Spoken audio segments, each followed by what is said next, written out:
Bonjour à toutes et à tous et bienvenue sur AC 360, votre nouvelle émission hebdomadaire où nous abordons différents thèmes qui concernent le continent africain et sa diaspora. Alors, beaucoup d'Africains émigrent en Occident espérant avoir une meilleure vie et surtout beaucoup plus d'argent. Mais avons-nous réellement les ressources nécessaires en termes de finances? C'est ce dont mon invité d'aujourd'hui va partager avec nous. Mariam, bonjour.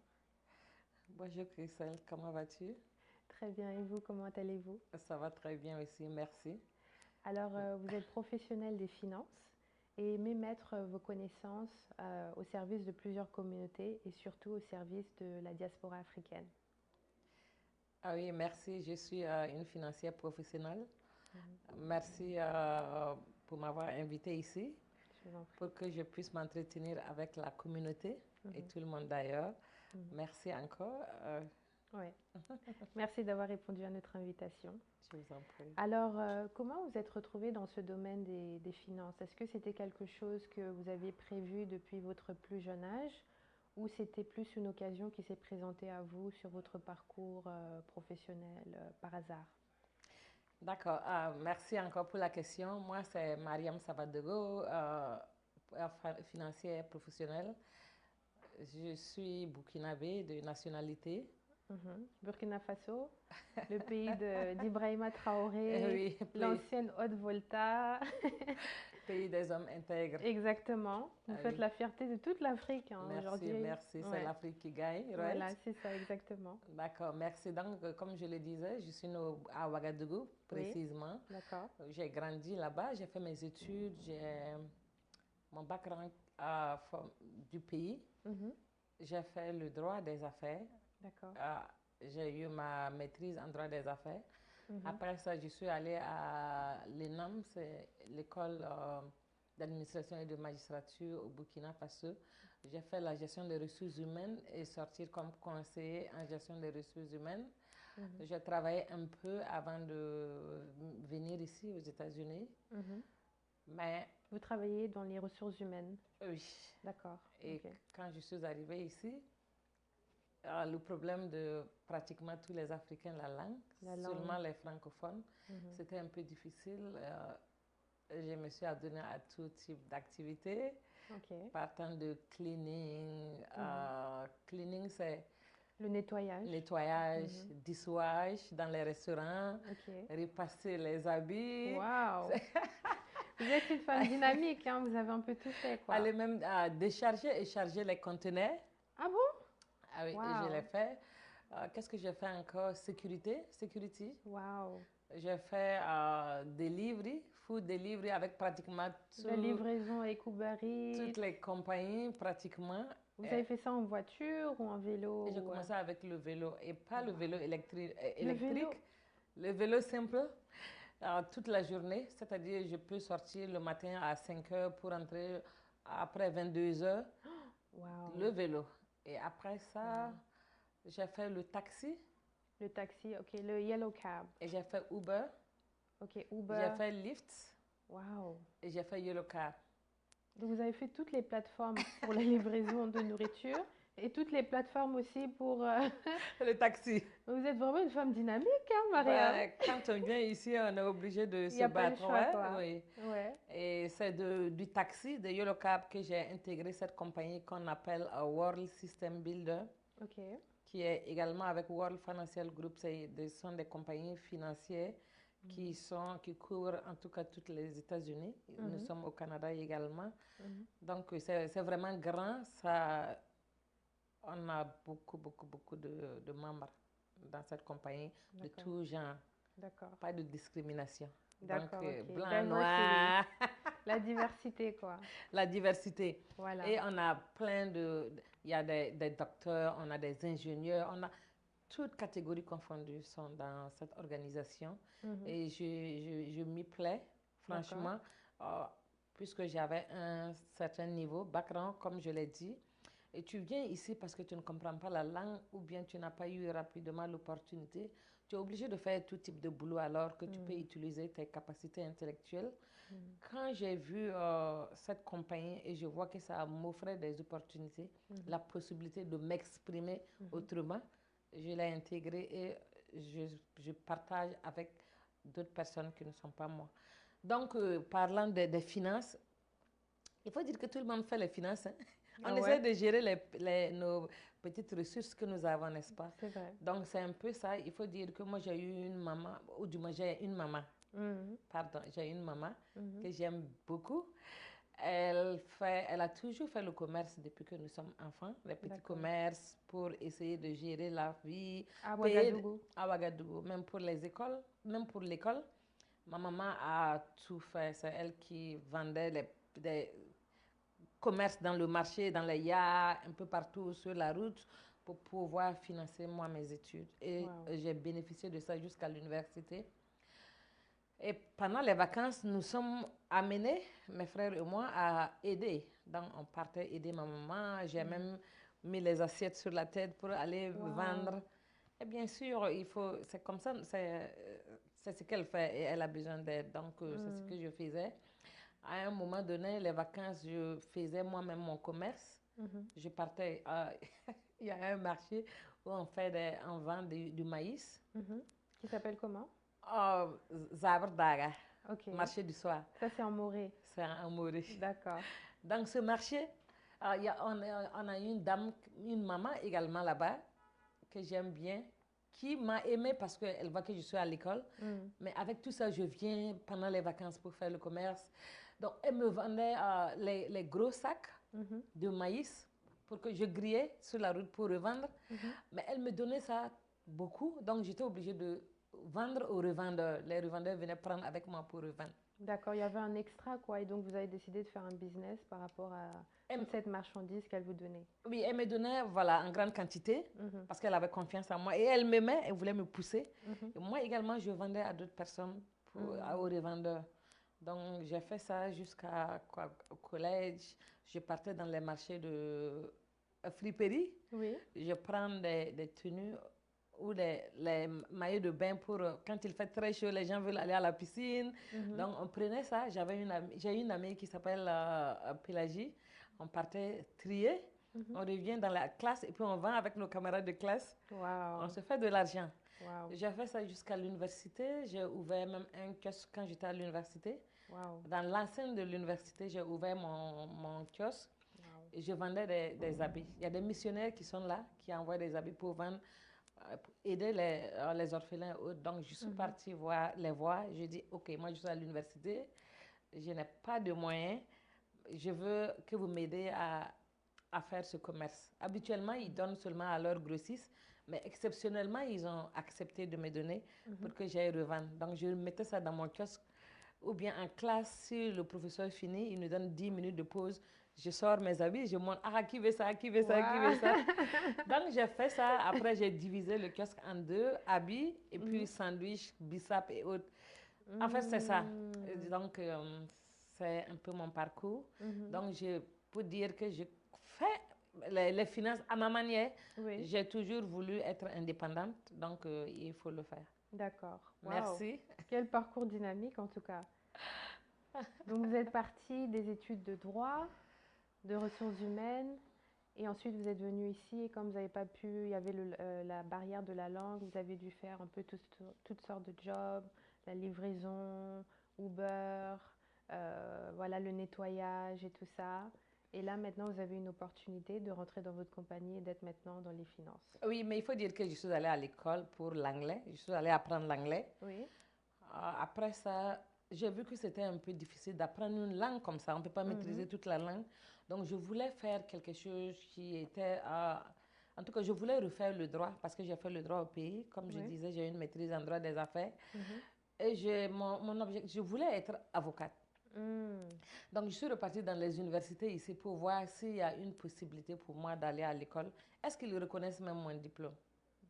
Parce qu'il y a beaucoup qui ignorent ça. Et quand je suis allée dans plusieurs universités ici. Ils reconnaissent notre diplôme, le diplôme de Burkina Faso. Ah bon, c'est vrai? Ils reconnaissent ma maîtrise. Mais ils m'ont demandé de faire une année encore de LLM, qui est un master ici. Maintenant, on me demandait 64 000 poussières Dollars. dollars, 64 000, quelqu'un qui vient de l'Afrique. Juste pour une année de Pour LLM. une année, parce que j'avais juste besoin d'une année. Mais si j'avais 64 000 peut-être dollars, peut-être que je n'allais pas être là. Ah. Donc j'ai vu que c'était trop. Et Mm. je ne pouvais pas avoir un prêt également parce que les conditions n'étaient pas réunies. Mhm. Finalement, je me suis découragée. Après, j'ai dit non, pourquoi? Il cherche quelque chose d'autre. Donc, je suis allée à Baru College ici. Oui. Je les ai dit, je suis gestionnaire des ressources humaines. Mhm. Je suis conseillère en gestion des ressources humaines.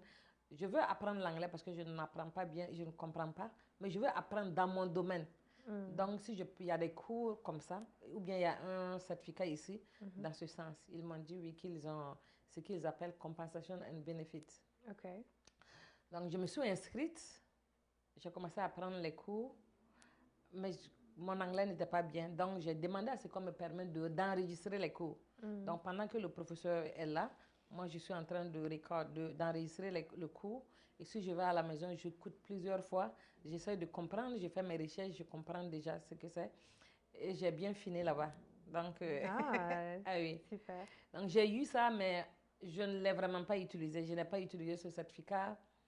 Je ne sais pas quoi, mais je ne l'ai pas utilisé. Mais c'est toujours un plus. C'est toujours, oui, c'est toujours là, mais j'aime bien ce que je fais maintenant. Mhm.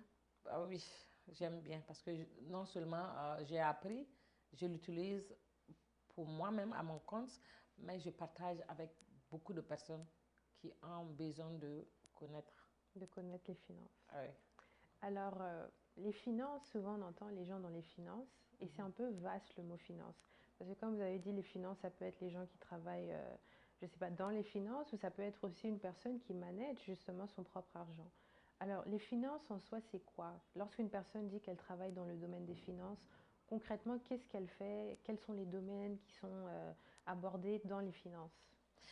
Il faut dire que les finances, ce sont les moyens qui nous permettent de gérer et puis investir nos fonds. D'accord. Donc, on retrouve ça un peu partout. Il y a les finances d'entreprise, Mhm. finances de marché, Mhm. finances publiques, finances personnelles. Mais moi, je suis plus finance personnelle. Donc, D'accord. qui est concentrée sur la gestion des ressources euh, individuelles et de famille. Mhm. C'est ça. D'accord. Et selon vous, quelle est l'importance justement d'avoir une certaine éducation financière, d'avoir des connaissances approfondies dans les finances? Parce que toute personne ici travaille à son salaire, peut aller en vacances, peut économiser, mais quelle est réellement la nécessité d'avoir des connaissances approfondies, d'avoir une éducation financière en quelque sorte? Oui, mais euh, on fait déjà les finances. Comme je l'ai dit, c'est important de maintenant connaître les rouages, comment l'utiliser à bon escient. Mhm. Right? On travaille, c'est vrai, vous avez parlé de travailler, vous avez parlé des vacances, mais Mhm. ça se prépare. Mhm. Si vous C'est travaillez, vrai. vous prenez votre salaire et vous dilapidez tout. Comment Mhm. vous allez aller en vacances si vous n'avez rien prévu pour Mhm. les vacances? Donc, c'est un peu ça, il faut connaître comment je travaille et pour faire de l'argent, le cash flow, comment on fait de l'argent. Mhm. Il n'y a pas de façon de faire de l'argent. Il faut travailler, avoir beaucoup et économiser. Mhm. Si on n'économise pas, ici, il ne s'agit pas de combien on gagne, mais combien on peut économiser. Mhm. Donc, si vous avez beaucoup d'argent et vous n'économisez pas, Mhm. c'est la même chose. Donc, c'est un peu ça. On travaille, les finances, c'est important parce que ça nous permet de nous prendre en charge, de nous prendre les décisions Mhm. financières. On va faire des décisions éclairées. On ne prendra pas juste une décision pour une décision. Tout doit être organisé. Il faut connaître, peut-être faire, j'aime faire ce qu'on appelle personal financial strategy. C'est-à-dire, Ok. c'est une consultation. Je deviens docteur ici. J'aime dire aux gens que je suis, que je suis architecte maçon parce que j'ai construit leur maison financière. Mais quand je Waouh. parle de personal financial C'est une strategy, très belle analogie, hein, ce que vous venez de dire.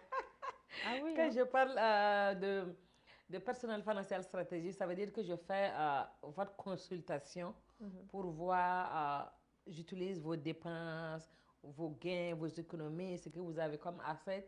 Et Mhm. puis je regarde maintenant votre situation financière actuelle Mhm. et je vois, j'identifie vos besoins dans le futur. Et c'est à partir de ça que je peux vous orienter, je peux vous dire où est-ce qu'il faut mettre de l'argent pour Mhm. faire plus. Mhm. Qu'est-ce qu'il faut éviter? Donc, c'est un peu ça. D'accord. Donc vous êtes plus dans le conseil. du management des finances? Oui, je conseille et puis j'aide également à trouver les solutions. D'accord. Donc, si par exemple je vous fais la consultation, c'est gratuit. Donc, il ne faut pas que les gens aient peur. Tout est gratuit. Je fais la consultation, j'identifie vos besoins, je vous conseille, je vous suis jusqu'à l'obtention de la solution. D'accord. C'est-à-dire, j'essaie. Donc, il y a un suivi Quelle aussi. compagnie, par exemple, notre compagnie travaille avec plus de 300 compagnies aux États-Unis ici. On peut arrêter. Donc c'était que votre compagnie travaille avec plus de 300... Merci, oui. Ma compagnie travaille avec pratiquement plus de 300 compagnies aux États-Unis ici. Donc, ça me permet de pouvoir avoir accès à ces compagnies pour aider ceux qui sont dans le besoin. C'est-à-dire quelqu'un qui vient et puis je fais la consultation. Moi, je regarde parmi les compagnies qui existent, quelle compagnie dit mieux pour la personne. D'accord. Donc, et je choisis la compagnie pour la personne. Je fais même l'application. Je rentre en contact avec la compagnie. Je discute parce que dès que j'introduis l'application, il y aura un case manager. Il y aura quelqu'un qui va s'en occuper. La personne va me contacter pour toute information complémentaire, pour tout besoin. Donc, moi, je suis en relation, en contact avec la personne qui m'a contacté. Je suis l'intermédiaire. Donc, moi, je prends des informations là-bas. J'essaie de parfaire l'application pour avoir une décision positive. Parce que c'est pas... Les gens pensent que c'est automatique, non. Il faut un travail préalable. D'accord. J'ai beaucoup de cas où des gens ont essayé, mais malheureusement, leur dossier ou application a été décliné. Denied, yeah. Denied. Donc, c'est pour éviter ça que nous sommes obligés d'accompagner. De faire le suivi, quoi. Faire le suivi. D'accord. Oui. Alors, c'est pas un secret que les communautés africaines dans la diaspora sont souvent parmi les plus pauvres. Selon vous, en tant que professionnel des finances, quelle est la raison? Est-ce que c'est peut-être dû à un manque de connaissances, à un manque de ressources qui sont mises à disposition des Africains, donc des ressources économiques, intellectuelles, ou plutôt c'est culturel, que les Africains doivent dépenser, voilà, les funérailles exorbitantes, aider les familles et tout ça. Pourquoi les Africains sont souvent les plus pauvres? Est-ce que c'est dû à la culture, on ne sait pas bien gérer, ou est-ce que c'est dû au manque de ressources, au manque de connaissances qui sont mises à notre disposition? D'accord, merci pour cette question, mais moi je suis du genre à relativiser. Je relativise ça. C'est vrai qu'il y a, c'est comme vous l'avez dit, beaucoup ne s'en sortent pas, ou même quand ils s'en sortent, vous voyez qu'ils pouvaient faire mieux. Donc, culturel, pas forcément. Mais peut-être nous ignorons certains. Nous sommes dans un système. Si tu comprends le système et tu l'utilises bien, ça te profite. Mais si tu ne comprends pas le système, tu payes le prix. Donc, moi, je me dis que c'est ça. Et comme je l'ai dit, vous voyez, moi, j'ai fait des études au pays. Je suis arrivée ici, mais je me suis adonnée à tout. Ouais. Souvent, on n'a pas le temps d'aller chercher la connaissance. On court pour l'argent, mais l'argent que nous gagnons, on peut l'investir pour faire mieux, mais on n'investit pas. Donc, nous prenons et nous dépensons. Dépenser et puis aider la famille, ou bien, moi, j'aime bien ça. Moi, je pense que c'est ce que nous devrions faire. Parce que, en étant africaine, vous voyez que nous venons de l'Afrique. Et le plus souvent, l'Afrique, c'est la famille. La famille est sacrée. Ouais, des cultures collectivistes, quoi. Donc, tout le monde nous soutient. Tu nais, ta famille te supporte. Si toi, tu réussis, moi, je pense que tu dois également soutenir. D'accord. Moi, je souhaite réussir, avoir suffisamment d'argent, de moyens pour pouvoir aider les membres de ma famille. Donc, moi, ça ne me pose pas de problème. Aider les gens. Je sais qu'il y a ici, on travaille dur. Donc, souvent, c'est un peu difficile. Right? Il y en a qui se plaignent parce que il y a beaucoup de charges. Ils sont obligés non seulement de faire face aux charges d'ici, mais également faire face aux charges du pays. Ça, c'est vrai, je comprends. Mais tout ça, c'est parce qu'on n'en a pas assez. Sinon, s'il y en a suffisamment, ça doit être un plaisir, non? Ouais. Oui, donc, moi, mais pour nuancer, il y en a quand même qui se sentent presque surchargé, je peux dire. Oui, oui, Parce que surtout les jeunes qui viennent, qui se cherchent encore, et la famille qui réclame et tout, des fois c'est un peu compliqué pour eux, hein. ça Ouais. c'est vrai. Mm, Oui, c'est vrai. C'est vrai que on n'a pas la même réalité. mhm, C'est que nous faisons face à beaucoup de situations ici mhm, qui est méconnue de la famille là-bas, n'est-ce pas? mhm, Parce que beaucoup pensent que quand tu es ici, tout est rose. mhm, Oui. Moi, c'est parce que c'est pas rose, justement, qu'on se plaint. mhm, Sinon, si tout allait comme sur des roulettes et puis on faisait suffisamment, mhm, normalement, on doit, en tout cas, moi, si j'ai suffisamment de moyens, moi, je pense que ça va me faire plaisir d'aider les membres de ma famille. Moi, je mhm, veux les voir également épanouis, mhm, réussir également. mhm, Mais c'est parce que c'est dur souvent. mhm. Donc, il faut travailler et puis connaître le système pour utiliser le système. D'accord. Les Africains, on n'utilise pas le système. Mhm, Nous n'utilisons vraiment pas le système. mhm, On ne fait pas d'investissement. mhm, On ne sait pas où mettre de l'argent, par exemple. mhm. Donc, c'est un peu ça. D'accord. Oui. Et comme vous avez dit, lorsque vous êtes venu, il y avait la barrière de la langue. Il y en a qui ont peut-être la barrière immigratoire, donc ils viennent peut-être illégalement et donc ils n'ont pas les papiers, par exemple, pour avoir une bonne profession, pour avoir beaucoup d'argent. Il y en a qui sont tout simplement dépaysés à cause du temps, à cause de la nourriture, à cause de beaucoup de choses. Et donc, beaucoup d'Africains n'ont pas forcément euh, des bons jobs. D'autres vont peut-être aller prendre des prêts et vont se retrouver endettés. Alors, qu'est-ce que vous pouvez dire par rapport, non pas seulement la gestion de la dette, mais aussi la prévention de la dette? Ah oui. Vous voyez ici, c'est comme si on nous poussait à la dette. À Vous cause voyez de... que c'est très facile d'avoir un crédit ici. Mhm, Souvent, vous ne demandez même pas. Vous n'êtes même pas membre d'une banque. Moi, il y a eu des moments où je voyais les compagnies, les banques, mhm, toutes les banques venaient déposer dans ma boîte des crédits cards avec de mhm, l'argent pour me demander d'utiliser. mhm, Donc, vous voyez, c'est la part. Si tu ne prends garde, tu vas utiliser et puis avoir des problèmes. C'est comme ça, on veut que les gens soient endettés. C'est le système comme ça. mhm, Mais maintenant, il faut comprendre. Il ne faut pas voir que, parce que c'est facile de prendre le crédit, il faut prendre le crédit sans comprendre comment ça fonctionne. mhm, Voilà, donc c'est un peu ça. Moi, particulièrement, je,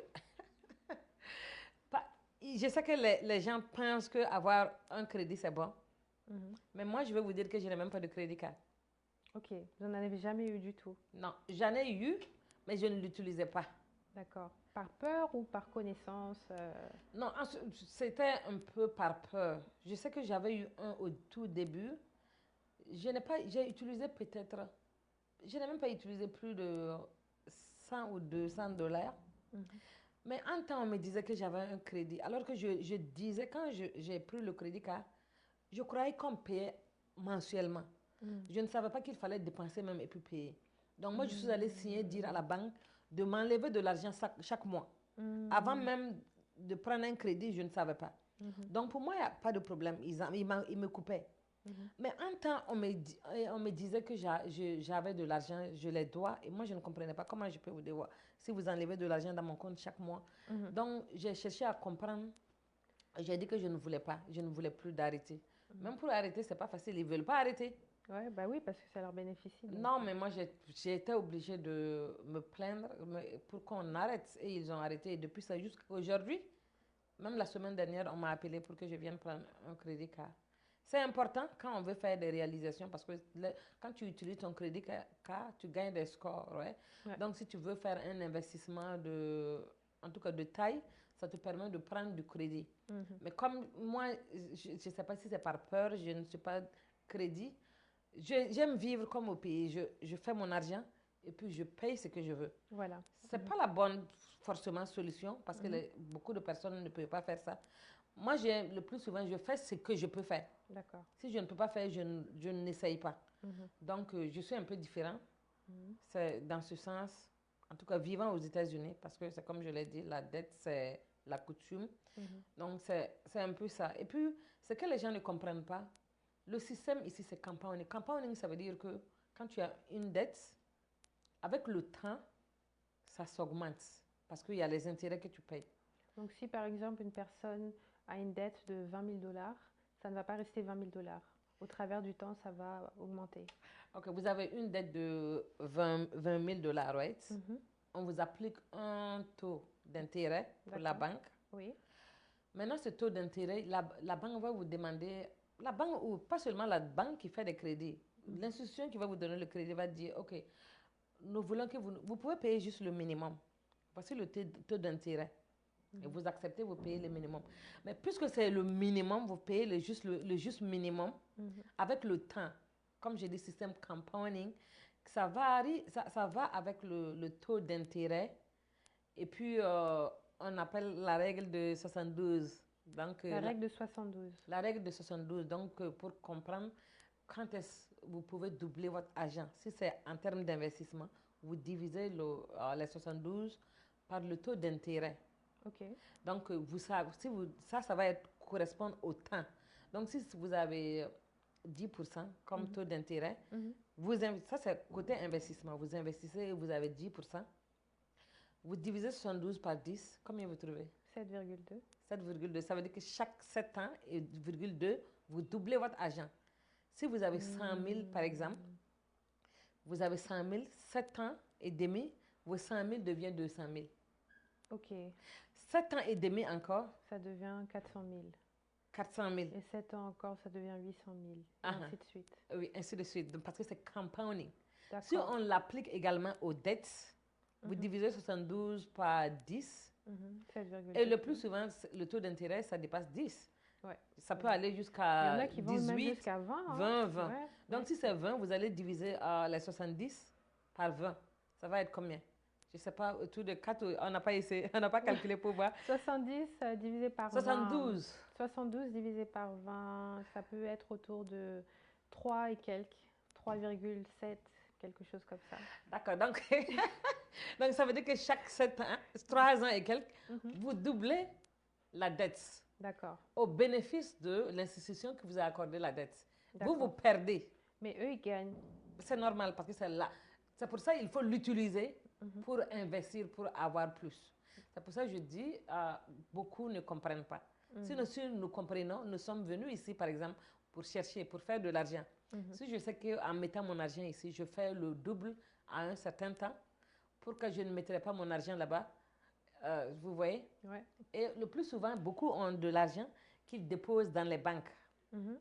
Qu'est-ce qu'on gagne en banque? Et c'était ça justement la question que je voulais vous poser. Parce que moi, personnellement, quand j'entends les finances, la première chose qui me vient à l'esprit, c'est les banques. Et qui dit banque dit compte bancaire. Qui dit compte bancaire, on a les checking accounts, saving accounts, investment accounts, donc les comptes courants, les comptes d'investissement, les comptes d'épargne. Quelles sont les différences justement entre ces différents comptes? Il faut dire que, pour être clair, je ne fais pas les banques. D'accord. Ouais, donc, je suis plus orientée à assurance, retraite, investissement. Mais je comprends un peu la question. Mhm. Les comptes en banque, les comptes d'épargne, checking, saving, c'est des comptes, lorsque vous mettez de l'argent là-bas, Mhm. vous n'investissez pas. C'est safe. Donc, vous déposez votre argent pour safe, sécurité, ouais. Pour économiser. Sécuriser. Ok. Bon, économiser si vous mettez chaque fois, mais je veux dire que c'est sécurisé. Si vous voulez de l'argent, vous pouvez retirer votre argent à tout moment. Mais vous ne multipliez pas votre argent en ayant de l'argent dans les comptes checking et puis saving. Au contraire, vous payez la taxe chaque année, mais beaucoup ignorent qu'ils payent la taxe chaque année. Ça, Même avec les saving accounts, on ne saving multiplie and pas. CD, vous payez saving, CD, checking, on paye la taxe chaque année. Mhm. Maintenant, les CD, ce sont des comptes d'investissement qui sont en banque. Mhm. Le plus souvent, il peut vous dire, si c'est alléchant, il peut vous dire que vous avez 4%, 4,50 ou 5%. Et ces pourcentages consistent en quoi réellement? Je peux dire Quand vous gain, dites non? 4%, à Puisque c'est un de gain. investissement, vous partez D'accord. dans les comptes CD, vous mettez de l'argent dans les comptes CD, ça peut être une année, Mhm. annuelle, ou bien chaque 6 mois. Mhm. Et la banque va vous dire, vous proposer, le maximum le plus souvent c'est 5, ce qui est même rare. 3, 4, 4,50 et 5. Mhm. Donc quand ils vous disent que vous avez 5%, on va prendre le high. D'accord. Donc, quand on vous dit que vous avez 5%, vous êtes content. Vous déposez votre argent et vous avez 5% d'intérêt. Waouh! Si c'est beaucoup, surtout.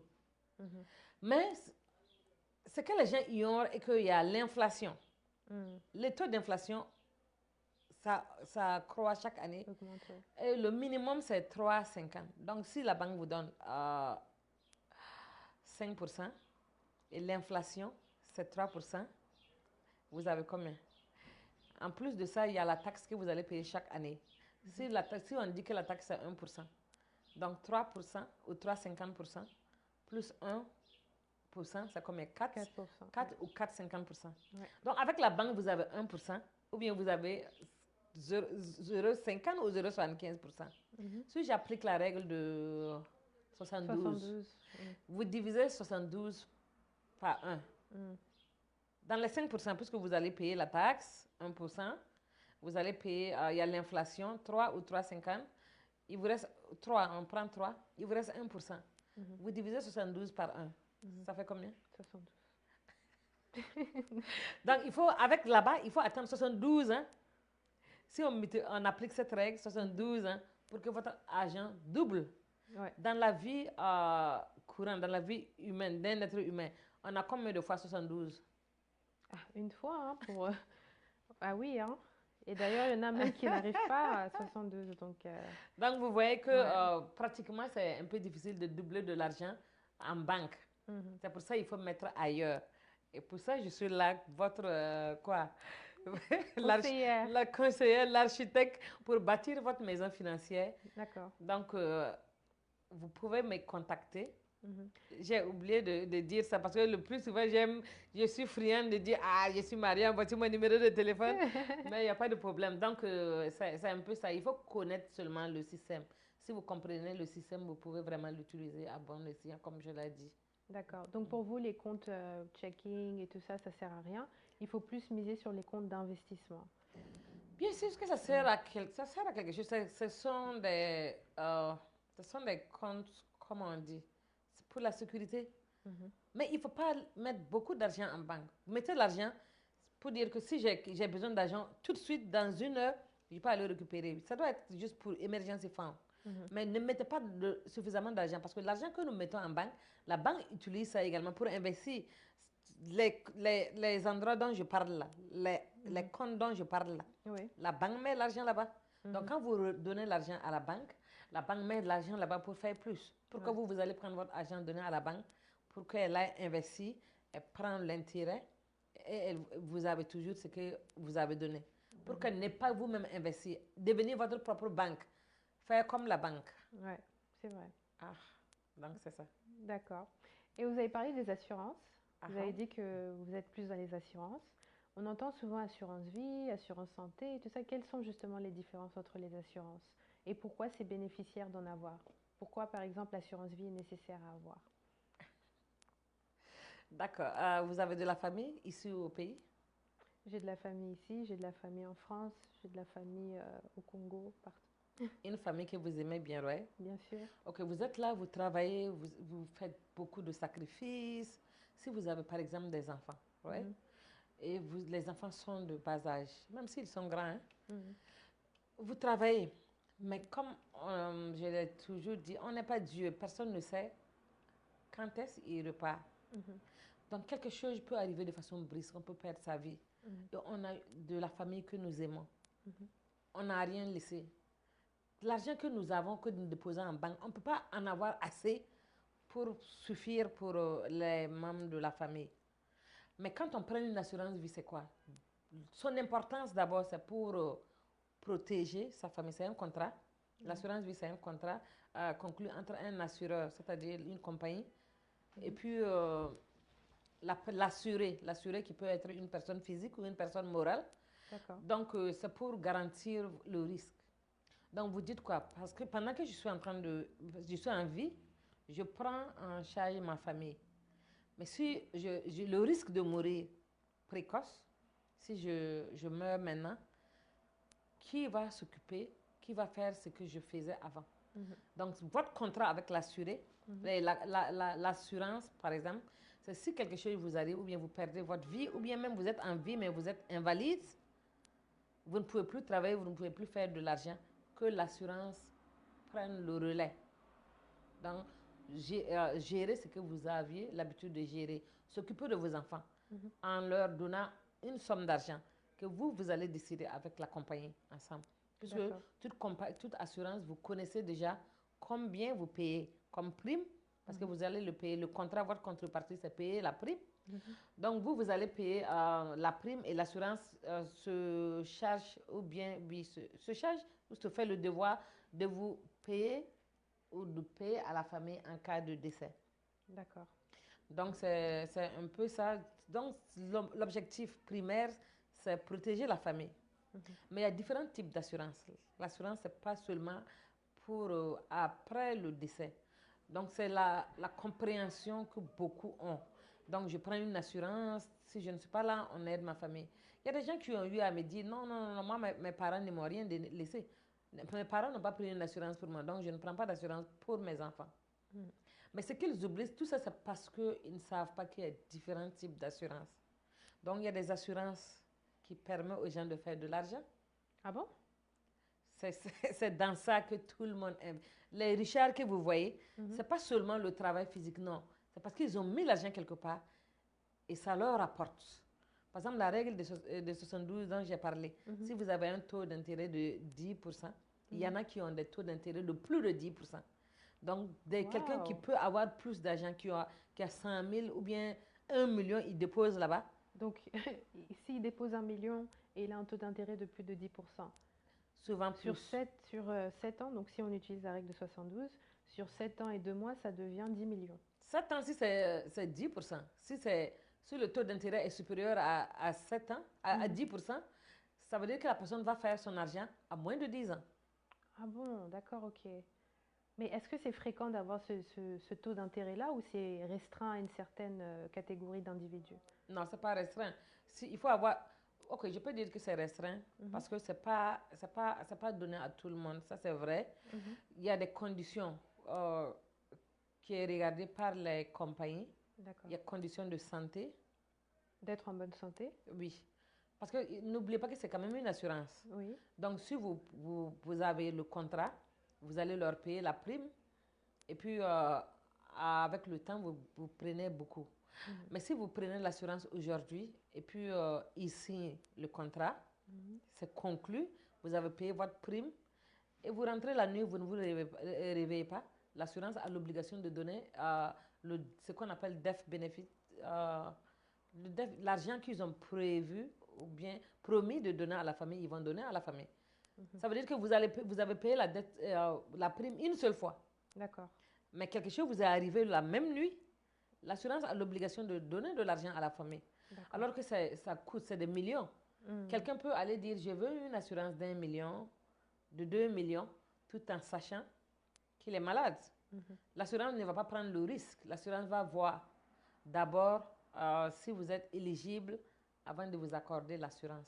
Donc là, ils font des tests de santé, des tests de sang, des tests généraux pour voir vraiment si celui qui demande, l'applicant, est en bonne santé. Ah oui, oui, mais c'est pas. Mais personne ne doit s'abstenir de chercher une assurance parce que pour raison de maladie. D'accord. Parce que c'est varié, c'est seulement la compagnie qui sait avec quel type de maladie je peux ou non accorder une assurance. Donc vous pouvez toujours appliquer et c'est à la compagnie de décider. Donc, il ne faut pas juste dire que je ne me sens pas bien, je sais que je ne peux pas avoir une assurance, je n'applique pas. Non. Il y a des gens qui sont malades, j'ai aidé beaucoup de personnes, il y a des gens qui sont malades, qui ont eu.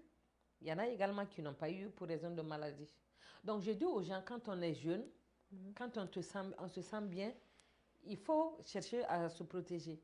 Parce qu'il y en a qui attendent jusqu'à la dernière minute et puis on refuse. Ils veulent. Parce qu'il y a beaucoup qui m'ont approché, qui disent, écoute, je vois ce que tu fais, c'est intéressant. Moi, je suis là depuis longtemps, j'ai de la famille, j'ai même des enfants. Mais je n'ai pas investi comme ça.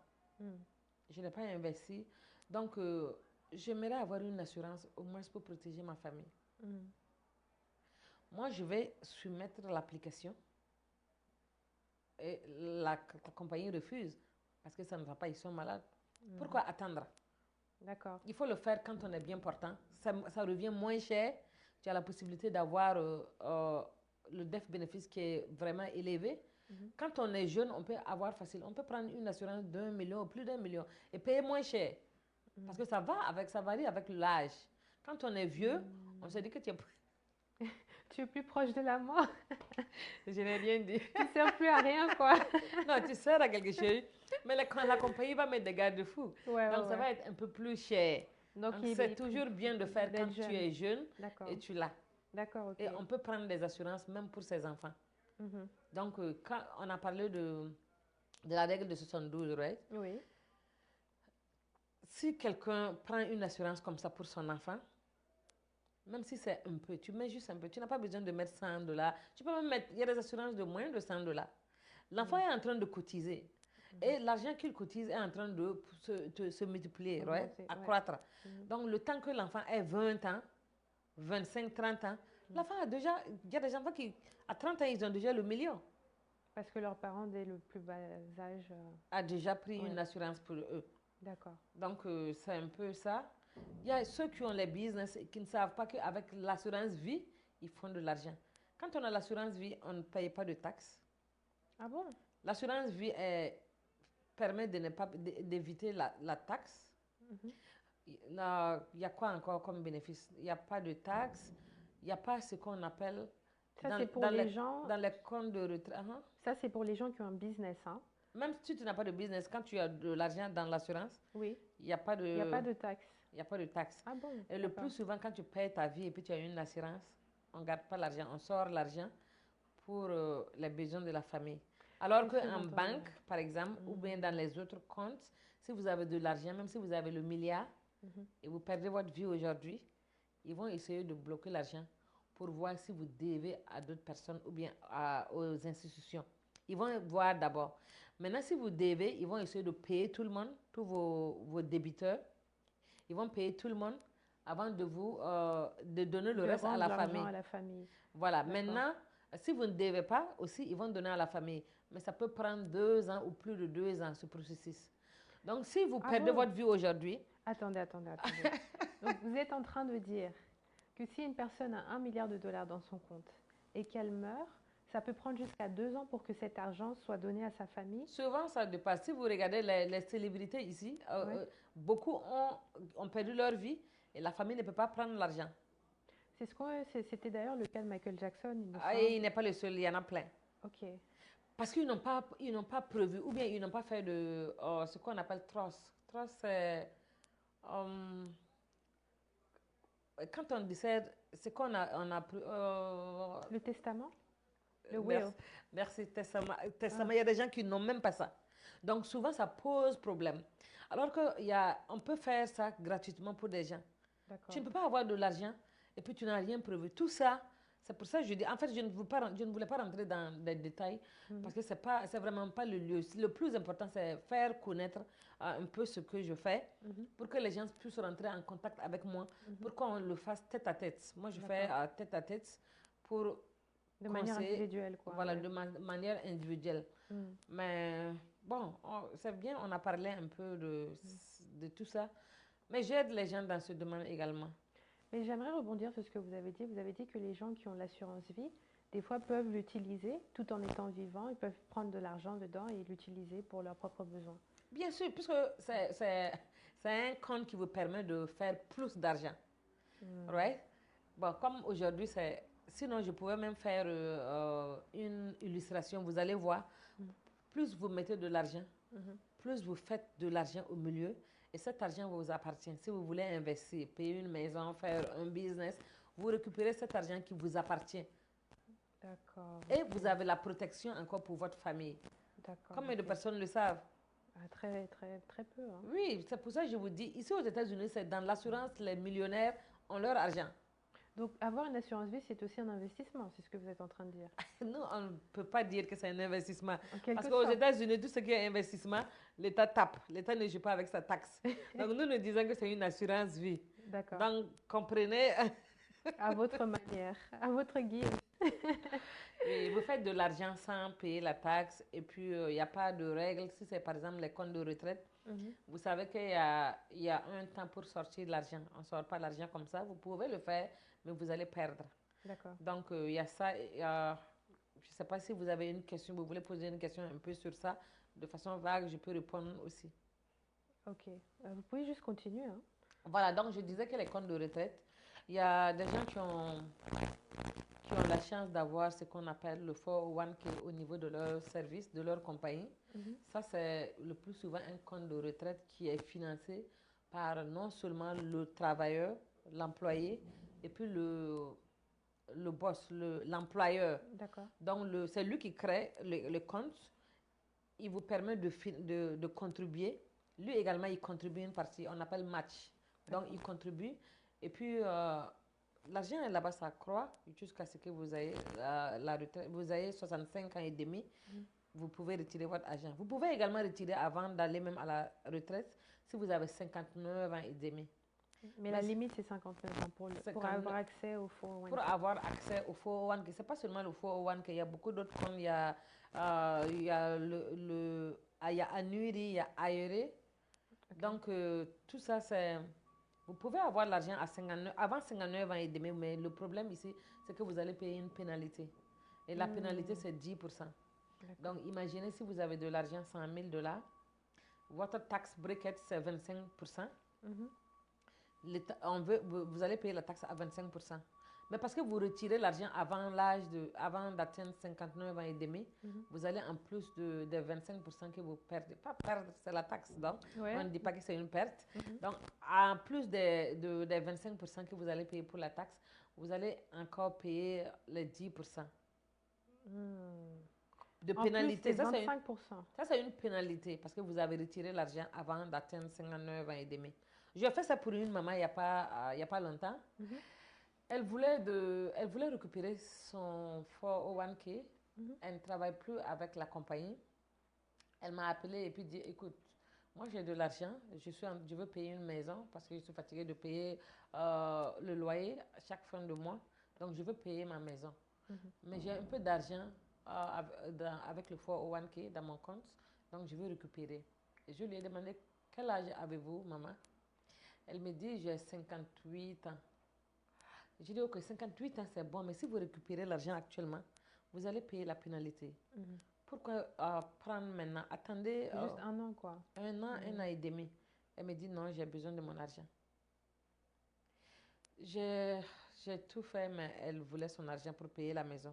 Donc, la loi dit que si c'est pour payer une maison, la première maison que vous payez, ils peuvent vous faire grâce de 10%. Donc, j'ai voulu utiliser ça. Mais sa compagnie, j'ai appelé sa compagnie pour comprendre. J'ai voulu savoir combien la personne a, combien la personne paie. Et la compagnie m'a dit, oh, ok, ici, actuellement, la personne a 19 $. 19 $ seulement? 19 000.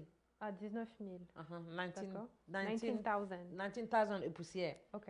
Donc, ils ont dit ça qu'elle a ça. Mais moi, je dis, qu'est-ce qu'elle paie en récupérant ce montant? Donc, avec les calculs, la pénalité et puis la taxe, elle allait juste prendre 15 000. Donc, vous allez prendre environ 4 000 $. Elle paie 4 000 $. 4 000 $, pour moi, c'est beaucoup. OK, oui. Alors que si elle a ça, d'ici un an et quelques, si le marché est bon, elle peut même avoir plus de 19 000. Elle peut avoir plus. Oui, ouais. Mais elle a dit non, elle veut. Je lui ai dit, vous perdez 4 000 $. Elle dit oui, je suis d'accord, je suis prête pour perdre l'argent. Mais je récupère mes 15 000 $. Même pour envoyer ça par express, on lui a dit elle doit payer 30 $. 30 $ pour prendre. Donc, elle aura moins de 15 000 $. Mais elle a récupéré. Ah, vous avez pu Pourtant, on pouvait l'aider à prendre ça, mettre quelque part où elle ne peut pas perdre de l'argent parce qu'il y a le marché. Mettre ça quelque part où tu n'es pas dans le marché. Tu jouis des avantages du marché, mais tu n'es pas dans le marché. Donc, tu ne payes pas quand il y a des pertes. Ah, c'est possible aussi, hein? C'est possible. D'accord. C'est pour ça que je dis consultation personnelle. Ah! Maria. Mais c'est gratuit. Donc, il faut encourager ma famille, notre communauté africaine. Voilà. Venez, on va se partager les idées. Exactement. Oui. Et pour terminer, ce sera la dernière question. Euh, que dire de la retraite? Comment préparer sa retraite dignement? Préparer sa retraite, ok, il faut pas, le conseil que je donne, il ne faut pas attendre d'aller à la retraite. Mhm. Ça se prépare avant la retraite, n'est-ce pas? Oui. Donc, j'ai parlé des comptes de retraite, il y en a beaucoup. J'ai pris l'exemple de 401k. Mhm. Ça, c'est quelqu'un qui travaille et la compagnie a offert a créé un compte pour lui. Mais il y a des compagnies qui ne marchent pas. C'est-à-dire, ils vous créent le compte, vous financez votre compte vous-même. Personne ne vous ajoute quoi que ce soit. Mhm. Mais tout compte fait que c'est un investissement pour votre retraite, c'est déjà bien. Mais il faut connaître, voilà, quels sont les véhicules utilisés. Est-ce que vous gagnez ou bien vous allez toujours gagner, mais vous voulez gagner gros, vous voulez gagner plus. C'est pour ça qu'il faut connaître où mettre de l'argent. Et c'est pas seulement ceux qui travaillent, ceux qui sont indépendants, qui travaillent pour eux-mêmes, Mhm. peuvent également avoir des comptes de retraite. D'accord. Voilà, donc tout ça, je peux aider. Ceux qui ont des business peuvent également avoir des comptes de retraite et ça leur permet, ça réduit leur taxe, le montant de taxes qu'ils payent annuellement. Ça leur permet de réduire ça et puis investir. Donc, ils font beaucoup d'argent et ils ne payent pas la taxe. Ils peuvent payer la taxe, mais après. Donc, ils vont utiliser l'argent qu'ils devraient payer, prendre pour payer la taxe. Faire plus d'argent pour Mm. eux-mêmes et puis donner un peu donner à la taxe après. Mais ils ont le temps de faire plus Mm. d'argent. Ah ouais, d'accord. Donc, c'est ça. Donc, je vous disais également les assurances véhicules, il y a assurance vie pour les business également. Mhm. Donc, si pour ne pas payer la taxe, mais c'est légal. Donc, quand je dis ne pas payer la taxe, c'est pas que c'est de façon C'est pas. frauduleuse, non. Ouais, ouais, ouais. C'est légal, vous ne payez pas, c'est la loi qui a décidé ainsi. Mhm. Donc, c'est juste pour dire que il y a beaucoup de véhicules, il y a beaucoup de comptes qui peuvent nous permettre de nous en sortir. Donc, je parlais des indépendants. Quelqu'un qui est ici, qui fait des livres. Moi, par exemple, si je connaissais tout ça, depuis que je suis arrivée ici actuellement, même si je ne suis pas millionnaire, j'allais avoir beaucoup d'argent. Parce que Mhm. j'allais investir, Mhm. mais puisque je ne savais pas. Dans les comptes d'investissement et dans les tout ça. Ah oui. Mhm. Et même les comptes en banque, les comptes CD, vous avez parlé, je reviens un peu en arrière, vous avez Oui, parlé des comptes d'investissement en banque. oui. J'ai pris l'exemple de CD et je vous ai dit qu'on paye la taxe quand on a le CD. Mhm. Moi particulièrement, j'ai eu un compte CD. Je, un compte CD qui est resté avec la banque depuis plus de 7 ans, parce que c'est quand je suis arrivée, il y a peut-être quelques années après. Mhm. Donc, j'ai créé ce compte. Je suis arrivée en banque, ils m'ont dit, oh, on a un compte ici, si vous mettez votre argent, vous pouvez faire plus. Et gourmand, j'ai dit, ok, allons-y. J'ai déposé mon argent là-bas, ça fait plus de 7 ans. Et quand j'ai intégré cette compagnie, j'ai appris, je suis repartie à la banque, leur demandé si je payais vraiment la taxe chaque année. Et Mhm. ils m'ont confirmé que tous les comptes CD, on paye la taxe. Je dis, moi, je ne savais pas. Et depuis 7 ans, moi, j'ai eu 1000 $ dessus, sur mon argent. J'étais contente parce que je croyais que j'avais fait une bonne affaire. Mhm. Mais maintenant, j'ai vu que j'ai perdu. En 7 ans, vous aviez eu 1000 $. Mais oui, mais je croyais que c'était bon. Ok. Right? Parce que j'ai eu quelque chose de plus. Oui. Je croyais que c'était bon. Mais maintenant, avec ce que je fais, ça me permet de comprendre que si j'avais ça dans un autre compte, j'allais doubler mon argent. En 7 ans, vous auriez eu 14 000 $. Non, Si vous auriez vous eu. ne savez pas combien j'avais dit. Je ne vais pas Non, vous je dire prends combien j'avais l'exemple. dit. Voilà. Je donne l'exemple. Si c'était 10 000, Attends, ça allait être là, on 20. doit Ça reprendre. allait être On 20 reprend, on 000. reprend, on reprend. Hein? Donc, en 2 ans, donc, si vous aviez su ça plus tôt, donc vous auriez eu 14 000 $ au lieu de 7 000 $. Non, le problème est qu'on va reprendre ça. Mais je n'ai pas dit que j'ai eu 7 000 $. J'ai dit que j'ai eu 1000 $ sur mon argent. Ah, donc on reprend. J'ai eu un bénéfice de 1000 En $ sur 7 mon ans, argent. pardon. En plus de 7 ans. Ok, donc on reprend. Mhm. Donc si vous aviez su ça plus tôt, vous auriez eu plus de 1000 $. Vous auriez peut-être 2000 $ en 14 ans, par exemple. Non, j'aurais doublé mon argent. À doubler. Doublé. Si Ok. j'avais mis ça quelque part où je pouvais avoir au minimum 10% de taux d'intérêt, en 7 ans et demi, j'allais doubler mon argent. Je n'allais pas avoir seulement 1000 $. Je vous dis qu'avec la banque, il faut avoir au minimum 72, attendre 72 ans avant de doubler son argent. Donc moi, j'avais eu juste 1000 $ et je Mhm, suis contente. mhm. Maintenant, j'ai compris que je pouvais, au lieu de 1000 $, j'allais doubler ce que j'avais donné à la banque ailleurs dans un autre compte D'accord, ok. d'investissement. D'accord, ok. Mhm. Ok. Merci beaucoup, Mariam, d'avoir répondu à toutes les questions. Je Et vous en prie. pour toute personne qui aimerait justement avoir accès à vos services, comment peuvent-ils vous contacter et que pouvez-vous leur dire? D'accord. Ok, merci encore pour m'avoir donné l'occasion d'être ici sur ce plateau avec vous. Mhm. Ça me fait vraiment plaisir. Et voilà que je change un peu ce que j'ai appris aussi avec tout le monde. Je suis à New York, je réside à New York, mais puisque la compagnie couvre tous les États-Unis, donc j'offre mes services un peu partout. Mon numéro de téléphone, c'est 347-259-5287. Donc, c'est ça. J'ai oublié de... Je ne vous ai même pas présenté mes outils, puisque j'ai dit que je suis maçon.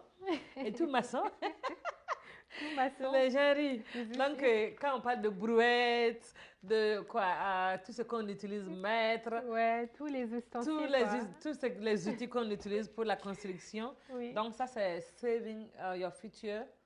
On l'appelle également Blue Book. Il y a tout dedans. Ne vous en faites pas, je vais vous envoyer la version électronique. d'accord. Et ça, ce sont nos workshops. Donc, ma compagnie fait des workshops tous les jours. Mhm. Ma compagnie fait des workshops tous les jours, lundi au Tenez-les bien comme ça. Mhm. tous les jours, lundi au vendredi. On fait des workshops Mhm. et c'est 3 fois par jour. Ah, 3 fois par jour les workshops dans votre compagnie. Ah oui, Ok, et d'accord. c'est 14h, Ok. 20h Mhm. et 22h le soir. D'accord. Tous Et les jours, lundi au vendredi. d'accord. Et les samedis également, on fait des formations, des trainings. Mhm. Donc, j'invite les gens pour qu'ils puissent aller apprendre. C'est gratuit, vous ne payez pas. Mhm. Moi, c'est ça le problème. On doit apprendre. Mhm. Et on a la possibilité de le faire, c'est gratuit. Juste sur Zoom, vous prenez le lien du Zoom, Mhm. vous vous connectez. Même si vous êtes à la maison couché sur votre lit, vous pouvez apprendre. Donc, moi, je mets l'accent sur ça pour que les gens puissent apprendre. Moi, je pense que c'est l'ignorance qui fait que vous avez parlé de la majorité des Africains ou des Africains qui sont pauvres ici. Oui, nous devrons apprendre. La connaissance n'a pas de prix. Mhm. Right? Même si vous ne l'appliquez pas, il faut connaître. Mhm. Voilà. Donc, La connaissance n'a pas de prix et même si vous ne l'appliquez pas, il faut connaître. C'est sur cette dernière note que nous nous séparons. Merci, chers amis téléspectateurs, de nous avoir rejoints sur AC 360 et rendez-vous au prochain numéro.